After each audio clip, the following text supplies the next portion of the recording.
Doctor मधु अग्रवाल, सह आचार्य, रामेश्वरी देवी राजकीय कन्या स्नातकोत्तर महाविद्यालय भरतपुर। संस्कृत विषय के प्रथम वर्ष के पाठ्यक्रम के अंतर्गत द्वितीय प्रश्न पत्र भारतीय संस्कृति के तत्व, पद साहित्य एवं व्याकरण के अंतर्गत मैं आज आपको भारतीय संस्कृति तथा संस्कृति का स्वरूप बतलाने जा रही हूँ। मानव समाज की सबसे बड़ी विशेषता उसकी संस्कृति है। दूसरे शब्दों में मनुष्य ही एक ऐसा प्राणी है जिसके पास संस्कृति है। संस्कृति ही मनुष्य को पशु से अलग करती है। संस्कृति एक ऐसा पर्यावरण माना जाता है जिसमें रहकर मनुष्य समाज का एक सक्रिय सदस्य बनता है तथा वह सामाजिक प्राणी के रूप में अपने अस्तित्व को विकसित करता है। मनुष्य के साथ संस्कृति का यह संबंध दोहरा है, जहाँ एक और मनुष्य स्वयं संस्कृति की उपज है, वहीं दूसरी ओर संस्कृति मनुष्य की रचना है। जहाँ मानव संस्कृति को बनाता है, वहाँ संस्कृति भी मनुष्य को मनुष्य बनाती है। मनुष्य और पशु में संस्कृति का यह आधारभूत अंतर प्रमुख रूप से इसीलिए है कि मनुष्य को प्रदत्त कुछ शारीरिक विशेषताएं, जैसे सीधे खड़े हो सकने की क्षमता, स्वतंत्रता पूर्वक घुमाए जा सकने वाले हाथ, तीक्ष्ण और केंद्रित की जा सकने वाली दृष्टि, मेधावी मस्तिष्क आदि विशेषताएं हैं, जिनके कारण उसमें आविष्कार करने एवं अनुभवों को पीढ़ी दर पीढ़ी हस्तांतरित करने की क्षमता आ सकी है। इन लक्षणों के आधार पर ही मनुष्य ने संस्कृति का निर्माण किया है। हाबेल ने इसीलिए संस्कृति को एक मानव प्रघटना, अनोखी मानव प्रघटना कहा है। इस प्रकार यह संस्कृति ही है जो एक व्यक्ति को अन्य सब व्यक्तियों से, एक समूह को अन्य सभी समूहों से, एक समाज को दूसरे समाज से पृथक करती है।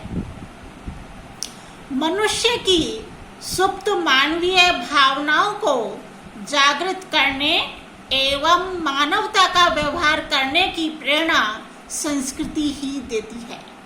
सांस्कृतिक चेतना एवं मननशीलता के आधार पर ही मनुष्य में यह क्षमता उत्पन्न होती है कि वह दूसरों की भावनाओं का आदर करना सीखता है। संस्कृति ही मनुष्य के मन एवं बुद्धि को शुद्ध एवं परिष्कृत बनाने का कार्य करती है। संस्कृति जीवन का आंतरिक तत्व है। भारतीय संस्कृति विश्व इतिहास की अनेक संस्कृतियों में से एक है। यह विश्व की प्राचीनतम संस्कृतियों में से एक है। मोहनजोदड़ो की खुदाई के पश्चात यह मिस्र तथा मेसोपोटामिया की प्राचीनतम सभ्यताओं के समकालीन समझी जाने लगी है। यद्यपि सुमेरियन, असीरियन आदि अनेक संस्कृतियां काल कवलित हो चुकी हैं, तथापि भारतीय संस्कृति काल के क्रूर थपेड़ों को सहन करती हुई आद्यावधि जीवित है। भारतीय संस्कृति वास्तव में जगत गुरु मानी जाती है। उसने भारतवर्ष को ही सभ्यता का पाठ नहीं पढ़ाया, अपितु भारत के भार भी बहुत बड़े भाग की जंगली जातियों को सभ्य बनाया है। इसने साइबेरिया से श्रीलंका तक, मेडागास्कर टापू, ईरान तथा अफगानिस्तान से प्रशांत महासागर के बोर्नियो तथा बाली द्वीपों के विशाल भूखंडों तक पर अपना अमिट प्रभाव छोड़ा है। सर्वांगीणता, विशालता, उदारता तथा सहिष्णुता की दृष्टि से विश्व की अन्य संस्कृतियां इसकी समता नहीं कर सकती हैं। अब हम देखेंगे कि संस्कृति का स्वरूप क्या है। संस्कृति शब्द का प्रयोग सामान्य रूप से होता है, किंतु यदि कोई पूछे कि संस्कृति क्या है तो एक सर्वमान्य उत्तर देना कठिन होगा। संस्कृति शब्द की परिभाषा विद्वानों ने अलग अलग की है। एक विद्वान ने संसार के सर्वोत्तम ज्ञान को संस्कृति कहा है, किंतु संस्कृति ज्ञान मात्र ही नहीं होती है। संस्कृति में वे संस्कार होते हैं जो व्यक्ति और राष्ट्र के प्रत्येक व्यवहार में दृष्टिगोचर होते हैं। श्री के मुंशी के अनुसार हमारे रहन सहन के पीछे जो हमारी मानसिक प्रकृति है, जिसका उद्देश्य जीवन को परिष्कृत, शुद्ध और पवित्र बनाना है, वही संस्कृति है। संस्कृति का शाब्दिक अर्थ भी परिष्कृत स्थिति होता है। मनुष्य स्वभावतः विवेकशील प्राणी है। वह अपने विवेक से अपने चारों तरफ के वातावरण को निरंतर परिष्कृत करता रहता है तथा जीवन के प्रति अपना दृष्टिकोण स्थापित करता है। इस तरह इसमें धर्म, दर्शन, ज्ञान, विज्ञान, कला, सामाजिक व राजनीतिक संस्थाओं एवं प्रथाओं का समावेश रहता है। संस्कृति का संबंध मानव बुद्धि, स्वभाव और उनकी मनोवृत्ति से होता है, जिसके सहयोग से मनुष्य अपना विकास करता है। संस्कृति व्यक्तिनिष्ठ न होकर समूचे समाज में ओतप्रोत रहती है तथा असंख्य व्यक्तियों के युग युग के प्रयासों का परिणाम होती है। यही राष्ट्रीय संस्कृति कहलाती है। इसका निर्माण एक दिन में नहीं हो जाता, वरन शताब्दियों में हो पाता है। एक विद्वान ने राष्ट्रीय संस्कृति की व्याख्या करते हुए लिखा है कि यह मानव जीवन की शक्ति, प्रगति, साधनों की विमल विभूति तथा राष्ट्रीय आदर्श की गौरवमयी मर्यादा है।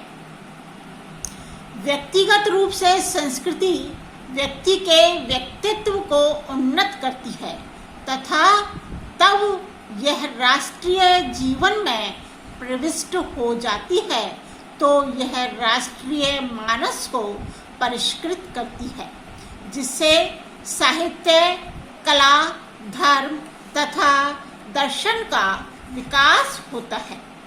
संस्कृति और सभ्यता एक ही सिक्के के दो पहलू हैं। इसीलिए बहुत से लोग सभ्यता और संस्कृति को एक दूसरे का पर्यायवाची मानते हैं, किंतु वास्तव में ऐसा है नहीं। सभ्यता मनुष्य तथा राष्ट्र के भौतिक विकास की सूचक है तथा संस्कृति मानसिक विकास की। जीवन व्यापार के आदर्शों के जो संस्कार किसी राष्ट्र में अथवा व्यक्ति में स्थापित होते हैं, वह संस्कृति है तथा उनके आधार पर जो भौतिक सुविधाओं का निर्माण करते हैं, वह सभ्यता है।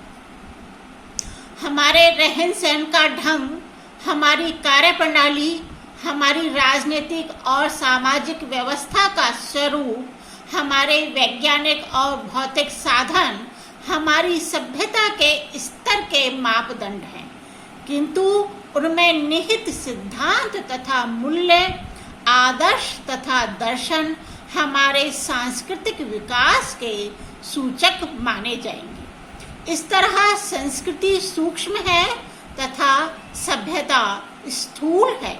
सभ्यता का विकास तीव्र गति से हो सकता है, उसमें परिवर्तन भी तेजी से आ सकते हैं, किंतु संस्कृति का विकास क्षण ही होता है। संस्कृति कोई स्थायी अथवा अपरिवर्तनशील चीज नहीं है, वह पारस्परिक आदान प्रदान से विकसित होती है। अन्य संस्कृतियों के संपर्क से इसका स्वरूप परिष्कृत होता है। जिस संस्कृति में यह गतिशीलता और आदान प्रदान नहीं होता है, वह जड़ हो जाती है। भारतीय जो संस्कृति है उसका निर्माण किस प्रकार हुआ है, ये मैं अब बतलाने जा रही हूँ। सर्वप्रथम मनुष्य जंगल के कंद मूल और फल खाकर तथा शिकार वगैरह से अपना जीवन निर्वाह करता था।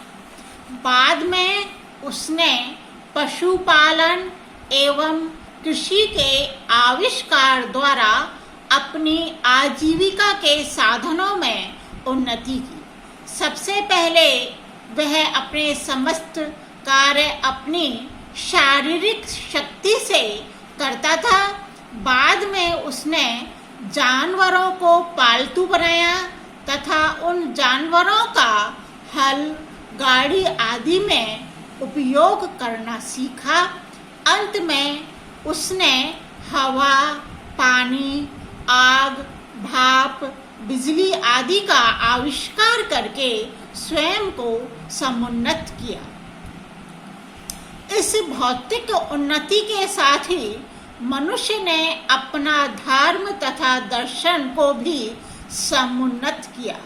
उसकी जिज्ञासा बढ़ती गई, जिसके साथ वह आगे बढ़ता गया और सौंदर्य की खोज करते हुए उसने संगीत, साहित्य, कला आदि को उन्नत कर लिया। जीवन के सुख सुविधा पूर्वक चलाने के लिए उसने अनेक सामाजिक, आर्थिक तथा राजनीतिक संगठन बनाए। इस तरह मानसिक क्षेत्र में उसकी उन्नति की सूचक प्रत्येक सम्यक कृति संस्कृति का अंग बनती चली गई, जिसमें उसने प्रधानतया धर्म, दर्शन, समस्त ज्ञान विज्ञान, कला, सामाजिक तथा राजनीतिक परिवेश और विविधताओं का समावेश कर लिया और इस तरह संस्कृति का स्वरूप निखरता गया।